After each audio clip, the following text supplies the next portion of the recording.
അടുത്തത് മിഥുനക്കൂറാണ്. മിഥുനക്കൂറിൽ വരുന്ന നക്ഷത്രങ്ങൾ മകയിരത്തിന്റെ അവസാനത്തെ പകുതി, തിരുവാതിര, പുണർദത്തിന്റെ ആദ്യത്തെ മുക്കാൽ ഭാഗം എന്നിവയാണ്.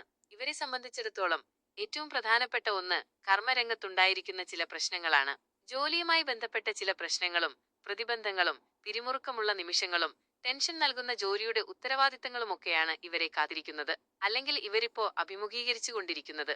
എന്നാൽ പൊതുവെ ഇവർക്കിപ്പോൾ ഗുണം വരുന്നത് ഇവരുടെ ജന്മത്തിലേക്ക് ബുധൻ വന്നിരിക്കുന്നു. ബുധൻ ജന്മത്തിൽ നിൽക്കുന്നത് അത്ര നല്ലതല്ലെങ്കിലും ശുക്രൻ 11 ഇവിൽ സഞ്ചരിക്കുന്നുണ്ട്.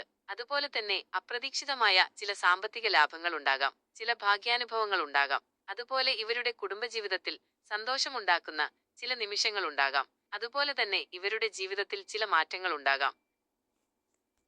ബുധൻ ജന്മത്തിൽ നിൽക്കുന്നത് അത്ര നല്ലതല്ലെങ്കിലും സ്വന്തം ക്ഷേത്രത്തിലായതിനാൽ വിദ്യാസംബന്ധമായ കാര്യങ്ങളിലും കഴിവുകൾ ഉപയോഗിച്ച് ജീവിക്കുന്നവർക്കും ടെക്നിക്കൽ അല്ലെങ്കിൽ സ്കിൽ ഉള്ളവർക്കും കൂടുതൽ ഗുണപരമായി തങ്ങളുടെ കഴിവുകൾ അവരുടെ പ്രവർത്തന രംഗത്ത് ഉപയോഗിക്കാൻ സാധിക്കുന്നു.